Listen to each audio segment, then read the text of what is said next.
엄마 아빠가 걸리는 암, 좀 더 젊은 분들이 걸리는 암 다 다릅니다. 안녕하세요. 반갑습니다. 행복한 재활의학과 김정훈입니다. 오늘부터 해서 우리 앞으로 이 4개월 동안에 암에 대해서 한번 알아보려고 합니다. 저희 병원에서도 이제 암 재활 치료를 하고 있다 보니까 암 환자들이 늘 공통적으로 많이 여쭤보시는 질문들이 있어요. 그리고 암에 대해서 상당히 많은 것들이 밝혀지고 있는 중입니다. 다 밝혀진 것은 아니고요. 그래서 암 환자분들이 굉장히 헷갈려 하시는 분들이 많습니다. 예를 들면 암 환자들은 채식을 해야 된다. 그러니까 고기는 먹으면 안 된다. 이렇게 얘기하시는 분도 있고, 적당한 고기는 꼭 섭취를 해줘야 된다. 그렇게 얘기하시는 분도 있고, 영양제는 어떤 걸 먹으면 좋을까? 어떤 분들은 이것저것 영양제를 다 먹다 보니까 영양제만 먹어도 배가 부르다 할 정도로 영양제를 많이 드시는 분도 있고, 또 TV에서 또 나오시는 어떤 그 교수님은 영양제 그런 거 다 필요 없어. 그냥 음식 잘 먹으면 돼. 이렇게 하시는 분도 있어요. 그러다 보니까 암 환자들은 안 그래도 자기 병 이거 그 관리하는 것도 힘들어 죽겠는데 이 매스컴에서 하는 얘기도 다르고 또 의사들마다 하는 얘기도 다 다르고 그러기 때문에 오히려 더 헷갈리시고 어려운 점이 많습니다. 그래서 오늘부터 차근차근 한번 알아보도록 하겠습니다. 그러니까 암에 대해서 불안하게 여기시는 분들이 많은데 분명히 암은 좋지 않은 질병인 건 맞지만 우리가 암에 대해서 잘 알면 그러면 불안을 최소한 줄일 수 있습니다. 그리고 선택을 할 때 좀 더 고민을 덜 하고 우리의 에너지를 암을 극복하는 데 모을 수가 있죠. 그래서 전체적인 제목은 암으로 암을 극복하는 이야기입니다. 자, 첫 번째 이야기 한번 해보겠습니다. 도대체 의사들도 치료하기가 어려운 암을 왜 환자들이 공부를 해야 되는가? 이거에 대해서 먼저 말씀드리겠습니다. 할머니, 할아버지까지 있는 6명의 가족이에요. 자, 이 6명의 가족이 이렇게 행복한 표정을 짓고 있는데 이 중에 암이 있는 사람은 몇 명이겠습니까? 이 중에는 아무도 없을 수도 있어요. 현재 우리나라의 암 환자 수가 약 한 250만 명 가까이 됩니다. 그러니까 한 5% 정도 되는 거죠. 우리 그 국민을 전체 5천만이라고 보면 5% 정도가 암 환자예요. 그런데 질문을 바꿔보겠습니다. 이 6명 중에서 평생 암을 한 번이라도 암을 경험할 만한 사람은 몇 명일까요? 자, 2명 조금 넘습니다. 3분의 1 좀 넘는 거죠. 그런데 이렇게 나이 드신 분, 여기 나이 드신 할머니, 할아버지가 걸리는 암하고 또 엄마, 아빠가 걸리는 암, 그리고 조금 더 젊은 분들이 걸리는 암, 다 다릅니다. 그래서 연령대별로 또 그 사람의 특징별로 어떤 걸 좀 주의하면 좋을지 그런 것도 한번 알아봐야 돼요. 자, 요거는 2020년도 그 통계를 가지고 암 발생 확률입니다. 우리나라 국민들의 기대 수명이 83.5세. 근데 암에 걸릴 확률이 약 37%입니다. 33%도 넘죠. 근데 남자는 약 40%, 39% 정도 되죠. 남자는 80.5세까지 사니까 39%, 여자는 86.5세까지 사는데 33.9%. 이 정도 확률로 걸리는 거예요. 그러니까 우리 가족 6명이 있다면 최소한 2명 정도는 평생에 암이 꼭 걸린다는 거예요. 자, 암 발생률 OECD 평균을 보면 10만 명당입니다. 10만 명당 남자는 338명, 여자는 273명. 여자가 좀 더 적죠. 네. 자, 그런데 우리나라 통계를 보겠습니다. 특이하게도 OECD 평균 중에서 남자 암이 제일 적게 걸립니다. 여러분 남자분들은 좋은 나라 태어나신 거예요. 암이 제일 적게 걸리는 나라에 태어나신 겁니다. 여자가 257명, OECD 평균보다는 적죠. 여기 잘 사는 나라들, 우리가 부러워하는 나라들 다 우리보다 암이 많습니다. 저는 뉴질랜드나 호주가 암이 엄청 많아요. 특히 여자분들은. 호주가 유일하게 400명이 넘습니다. 아마 햇볕이 너무 강해서 그런 거 아닐까? 이런 생각도 드는데, 어쨌든 호주가 1등이네요. 남자도 500명이 넘어요. 1등입니다. 자, 미국은 남자가 400명, 여자가 333명. 우리가 잘 아는 선진국들이 오히려 더 훨씬 암이 많이 걸리죠.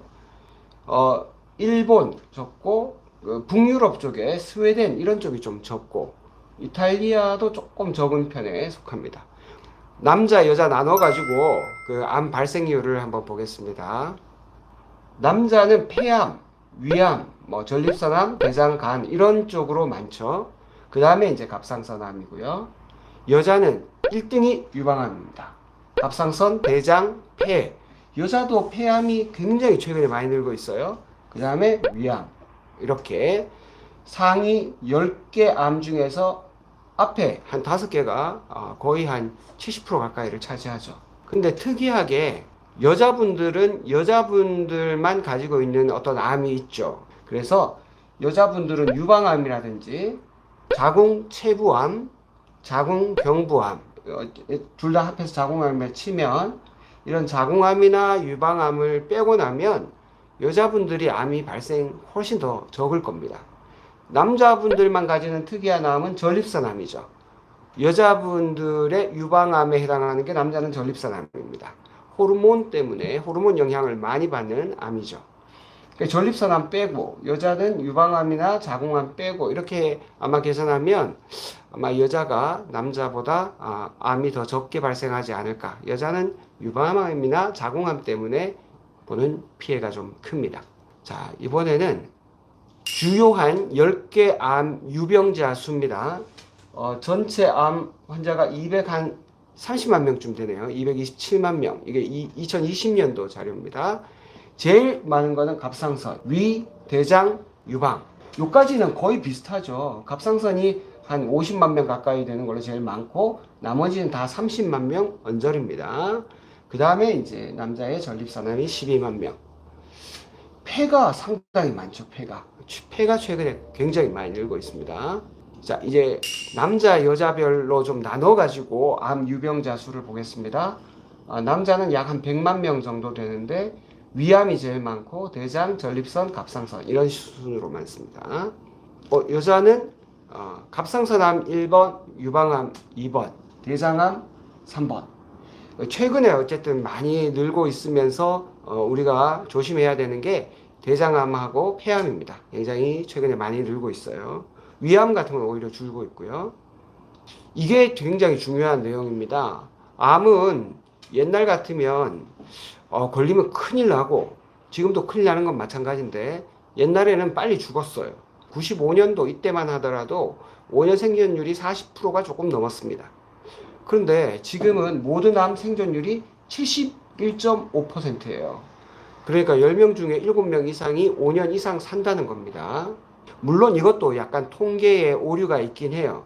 워낙 조기에 발견하는 암이 많고, 갑상선암이나 유방암 이런 암들이 많아지고 있기 때문에 상대적으로 더 오래 사는 것처럼 그렇게 느껴질 수 있습니다. 갑상선이나 유방암 이런 것들은 5년 생존율이 상당히 높거든요. 보세요. 갑상선암 같은 경우는 5년 생존율이 100%죠. 100%. 5년 안에 안 죽습니다. 100%는 조금 에러가 있는 것 같긴 한데 거의 99.9%일 거예요. 갑상선 암 중에서도 아주 고약한 암이 가끔 있긴 합니다. 근데 워낙 우리나라 의료 체계가 잘 돼 있어서 아주 싼 가격으로 갑상선 초음파 이런 거를 할 수 있기 때문에 굉장히 발견을 잘해요. 그래서 고약한 갑상선 암이라고 하더라도 조기에 발견하고 치료할 가능성이 높습니다. 자, 두 번째는 전립선암 5년 95%. 자, 세 번째는 유방암 94% 가까이 되죠. 네 번째가 신장암 85.7%. 다섯 번째가 위암 78%. 대장암도 74%. 자, 이 6개는 5년 생존율이 70%가 넘는 평균을 넘는 그런 암들입니다. 이런 암들이 많아지면 그 5년 생존율이 점점 늘어나는 것처럼 그렇게 느껴지겠죠. 그런데 우리나라는 자, 유방암 조기 검진하죠. 위암, 대장암 다 조기 검진하죠. 전립선은 또 특이하게 다른 것들은 직접 봐야 되거든요. 유방은 유방 촬영을 해봐야 되고, 위는 내시경 해봐야 되고, 대장도 내시경 해봐야 되죠. 갑상선도 초음파 해봐야 됩니다. 근데 전립선암은 전립선 초음파 잘 안 하죠. 전립선암은 혈액 검사만 해도 아주 특이한 항체가 있어가지고 전립선암은 혈액 검사로도 조기 발견이 가능합니다. 문제는 신장인데 신장은 이제 혈뇨 같은 게 나와야지 가서 검사하지. 웬만해서는 콩팥 검사 잘 안 하죠. 근데 여기는 증상이 좀 있으니까 혈뇨나 이런 게 있으면 가서 검사하면 조기에 발견할 수 있습니다. 그러니까 우리나라가 이렇게 5년 암 생존율이 높은 것은 조기 검진이나 병원에 가는 병원 문턱이 워낙 낮기 때문에 우리나라는 이 암 5년 생존율이 정말로 높은 나라 중에 속합니다. 남자와 여자가 조금 차이가 있긴 합니다만 전체적으로는 이렇습니다. 그 다음에 빨리 죽는 굉장히 고약하고 어려운 암들 순서를 살펴보겠습니다. 1번이 췌장암입니다. 췌장암은 5년 생존율이 15% 정도밖에 안 돼요. 수술을 할 수 있다면 다행인데 췌장암은 처음 딱 발견하자마자 수술을 할 수 있으면 그나마 좀 높지만 수술을 하기가 어렵다. 그러면은 정말 생존율이 많이 낮은 그런 암입니다. 두 번째가 담낭 및 담도암입니다. 쓸개라고 부르죠. 그쪽도 여기 두 개가 증상이 잘 없어요. 증상이. 그래서 애매해가지고 잘 발견을 못합니다. 췌장이나 담낭 요거는 이 검사를 해도 초음파 같은 걸로 잘 확인하기가 쉽지 않거든요. 그래서 복부 CT를 찍어야 되는데 복부 CT는 또 그렇게 많이 안 찍지 않습니까? 그렇기 때문에 좀 발견이 늦은 그런 한계도 좀 있습니다. 그 다음이 폐암이죠. 폐암도 증상이 잘 없어요. 그래서 조기에 발견할 수 있으면은 참 좋은데 조기에 엑스레이만 가지고는 폐암 발견하기가 쉽지 않거든요. 그래서 폐암은 CT를 찍어야 됩니다. 그러고 보니까 이런 것들은 다 CT를 찍어야 좀 제대로 알 수 있는 것들이네요. 그러니까 고약한 암들은 일반적인 초음파 검사나 간단한 뭐 혈액 검사나 이런 걸로 알기가 좀 어렵고 CT를 찍어야만 좀 확인이 가능한 그런 암들이 있다. 또 뭐 CT는 또 방사선 피폭 때문에 또 병원에서도 자주 그렇게 권하지는 않죠. 그러니까 그런 것들은 증상이나 위험도에 따라서 잘 판단해서 결정하셔야 될 것 같고요. 그나마 좀 어중간한 게 간입니다. 간은 한 39% 정도 5년 생존율인데 간은 그나마 이제 초음파 검사가 좀 가능한 그런 암에 속하죠. 그래서 우리나라가 지금 이렇게 암 5년 생존율이 40%에서 거의 70%가 넘어가는 정도로 많이 발달한 것은 조기 검진 그리고 병원의 문턱이 낮아서 생긴 그런 영향이 크다. 저는 그렇게 보고 있습니다. 근데 갈수록 우리나라 지금 그 의료가 필수 의료보다는 자꾸 미용이나 뭐 피부나 뭐 이런 쪽으로 너무 그 의사들이 많이 몰리고 또 최근에 그 의료 환경이 나빠지면서 소아과나 흉부외과 같은 아주 정말 중요한 과 선생님들, 산부인과 이런 선생님들이 이 의료 환경이 너무 어렵고 소송에 걸리면은 뭐 거의 그 파산하고 막 이런 분들이 많다 보니까 그런 분들이 더 이상 소아과도 또 산부인과 뭐 흉부외과 이런 걸 잘 안 하시려고 해서 그게 좀 걱정이긴 합니다. 그런 분들이 사실 이런 부분을 맡아줘야 되는데 잘 못하고 있고 그런 분들이 그 피부나 미용 같은 이런 쪽으로 또 하시는 분들도 생기거든요. 그런 분들의 생계를 생각하면 뭐 이해가 되는 면도 있지만 국가적으로는 굉장히 안타까운 일이라고 할 수 있겠습니다. 주요 암 발생자 수 여성입니다. 2020년도 모든 암은 1년에 이만큼 생긴다는 거예요. 11만 7천 명이 생겼고 갑상선을 제외하면 9만 5천 명. 왜냐하면 아까 보셨죠? 갑상선은 5년 생존율이 100%니까 잘 안 쳐줘요. 유방암 1등 갑상선 2등, 대장 3등, 폐가 굉장히 많죠. 위암. 제가 의대 다닐 때만 하더라도 한국인은 위암이 전 세계적으로 가장 많은 나라 중에 하나다. 대장암, 유방암 이런 거는 잘 안 걸린다. 서양 사람들은 많이 걸리는데 우리나라 사람들은 안 걸린다. 근데 이게 15년 만에, 아니다, 15년 더 됐구나. 20년 좀 더 됐군요. 제가 세월 가는 줄을 몰라가지고 20년 좀 더 됐는데 20년 만에 유방암이 1등이고 대장이 3등. 아, 옛날에 20년 전에는 이게 요 밑에 있었거든요. 우리나라가 이렇게 급격하게 바뀐 겁니다. 자, 그러면 우리나라 암이 왜 이렇게 급격하게 바뀌었을까요?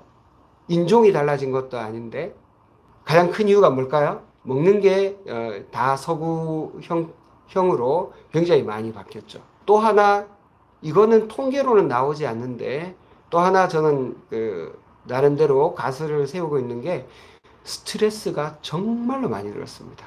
20년 전하고 지금하고 사회 모든 분야에서 스트레스가 엄청 많이 늘었어요.